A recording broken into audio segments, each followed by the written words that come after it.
నమస్తే ఫ్రెండ్స్, నేను మీ లక్ష్మిని. అందరికీ ఉగాది శుభాకాంక్షలు. మీరు ఎలా ఉన్నారండి? నేనైతే చాలా బాగున్నానండి. నా వీడియో చూసే వాళ్ళందరికీ, కుటుంబ సభ్యులతో అందరూ సంతోషంగా ఉండాలని దేవుణ్ణి కోరుకుంటున్నానండి. ఈ రోజు మనము సాంప్రదాయంగా ఉగాది పచ్చడి చేసుకుందామండి.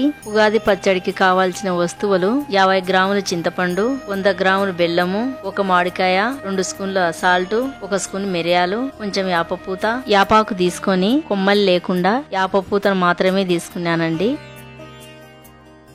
50 గ్రాముల చింతపండు తీసుకొని వాటర్లో వేసుకొని ఒక అర్ధగంట నానబెట్టుకున్నాం చింతపండును. ఒక రోలు తీసుకొని 1 స్పూన్ మిరియాలు వేసుకొని మిరియాలను నున్నగా దంచుకున్నాను. కుండ తీసుకొని కుండకు పసుపు పట్టించామండి, ఎక్కడ గ్యాప్ లేకుండా.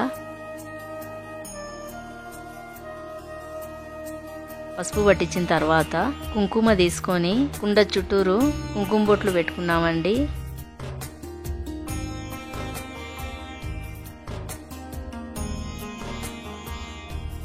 కుండకు కంకణం కడదామండి.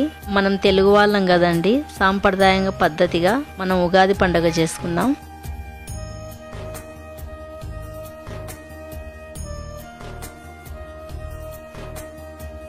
పసుపు పట్టించిన కుండను తీసుకుందాం. పులుపు కోసము చింతపండు రసం వేసుకుందాం. తీపి కోసము బెల్లం వేసుకుందాం. కారం కోసం దంచుకునే మిరియాల పొడి వేసుకుందాం. కల్లుప్పు దంచుకొని వేసుకున్నాను. ఒగరు కోసము మామిడికాయ లోపలు వేసుకుందాం.